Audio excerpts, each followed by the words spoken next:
Pemirsa, masih bersama kami di Presisi Siang.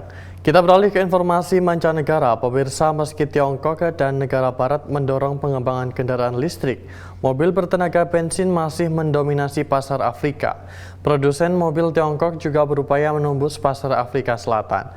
Dengan harga menarik dan menurut sejumlah dealer, ini bisa menggeser merek kendaraan yang lebih mapan. Berikut laporan Helmi Johannes dari VOA. Ross Gray mencari SUV bertenaga bensin yang sesuai dengan keluarga mudanya dan pekerjaannya yang banyak terlibat di lokasi pembangunan. The reason I'm looking at something like this, the Chinese vehicles, is because first of all the price. It's a lot cheaper than your big brands. Rata-rata harga SUV Tiongkok sekitar setengah dari harga beberapa merek mapan dari negara lain. Ralph Heibner, manajer penjualan regional Bike, mengatakan harga mobil bertenaga bensin Tiongkok ini menarik pelanggan datang ke dealernya. Not cheap in a sense that they're dumping product in South Africa, but affordable in terms of monthly payment, because for the South African consumer it's not about the full price of the vehicle, but what am I paying on a monthly basis. That has to do with economics. Merek-merek Tiongkok telah menjadi pesaing serius di industri otomotif Afrika Selatan. Menurut Mary McGeer, tenaga penjual untuk merek Tiongkok lainnya, Haval. I do know a few that are closing down because of the Chinese dealerships that are opening up. We're booming, if I can say that. Di masa lalu, banyak konsumen Afrika Selatan waspada terhadap kualitas kendaraan buatan Tiongkok. Tapi kebiasaan membeli mungkin telah berubah. Menurut Ross, ia lebih nyaman dengan kualitas buatan Tiongkok saat ini. Ada juga alasan lain yang lebih lokal untuk mempertimbangkan SUV buatan Tiongkok. Karena mobil terakhirnya, Toyota Hilux yang lebih mahal, dicuri. Being South Africa, the Chinese vehicles are not on the stolen list like the big brands are. Meski hanya sepertiga warga Afrika Selatan memiliki kendaraan, negara ini adalah pasar mobil terbesar di Afrika. Ford, Toyota, Volkswagen, dan Mercedes memiliki pabrik di Afrika Selatan yang memproduksi kendaraan untuk ekspor atau pasar lokal. Para pemain Tiongkok terbaru di pasar mobil mengganggu industri di sini, menurut NAMSA atau Dewan Bisnis Otomotif Afrika Selatan. In the last 5 years, we've seen an introduction of some very interesting brands that are coming into the country from China. And those brands have grown in the market and they've surpassed, in fact, many of our traditional brands that we have in the country. Menurut Michael, ada peningkatan 200% merek mobil Tiongkok bertenaga bensin yang masuk ke Afrika Selatan antara tahun 2019 dan 2023.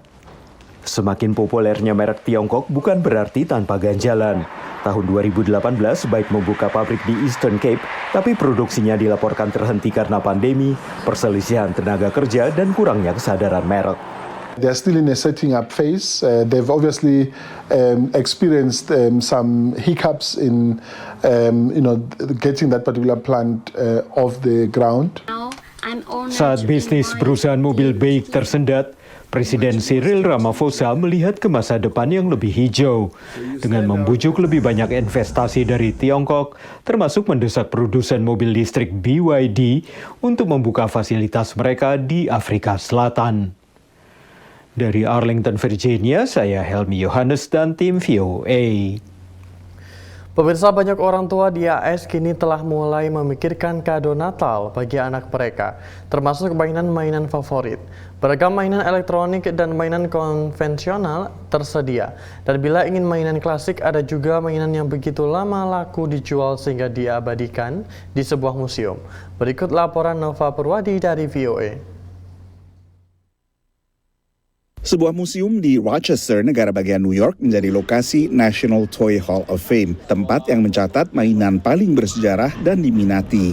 The National Toy Hall of Fame recognizes classic toys that deserve elevation to the highest tier of the world of toys and games. And every November, we pick 3 or 4 based on thousands of nominations from the public to earn that special honor. Tahun ini mainan My Little Pony masuk 3 besar setelah beberapa kali sebelumnya dinominasikan tapi gagal masuk. Koleksi mainan ini mulai diproduksi tahun 1980-an oleh Hasbro. Selain My Little Pony, permainan berdasarkan robot yang bisa berubah menjadi kendaraan Transformers juga masuk 3 besar. Demikian pula permainan kartu Phase 10 buatan Mattel yang merupakan modifikasi permainan kartu remi. Every year we receive thousands of nominations. We look at those for 3 big criteria. One is longevity. These are toys that at least have been on the market for 20 years, so kids and their parents could both have grown up playing with them. Second, these are toys that everyone can recognize. Even if you never had a radio flyer wagon or a teddy bear, you know exactly what they were. And third, these are toys that have great play value. Learning, creativity, discovery, socialization, activity. Masuk nominasi tahun ini tapi gagal menang dalam 3 besar, diantaranya adalah koleksi buku Pilih Sendiri Petualanganmu, juga permainan kartu Pokemon Battle Academy, lalu permainan kartu Apples to Apples. Beragam permainan action figure, boneka, permainan kartu hingga permainan papan seperti Monopoly telah masuk sebelumnya ke National Toy Hall of Fame. Mainan seperti ini dirindukan orang tua yang berkunjung ke museum, mengingat betapa ponsel dan tablet saat ini mendominasi aktivitas anak. Screens are really taking away their good times. I would say our times were much better without screen because we were more observant of what is going on in our daily lives, and that's how it helped us to think of it increases our imagination capacity. Konsultan retail Circana memperkirakan penjualan mainan tahun 2024 kurang lebih akan sama dengan tahun 2023. Menurut Circana, total penjualan selama tahun ini seperti tahun sebelumnya adalah sekitar 4,5 miliar dolar. Ini merupakan penurunan dibandingkan puncak penjualan pada 2022. Dan mainan-mainan yang paling laku terjual adalah dari IP terkenal, Star Wars, Pokemon, dan juga Lego. Dari Washington DC, saya Nova Purwadi dan tim VOA. Pemirsa, tetaplah bersama kami, Presisi Siang akan segera kembali.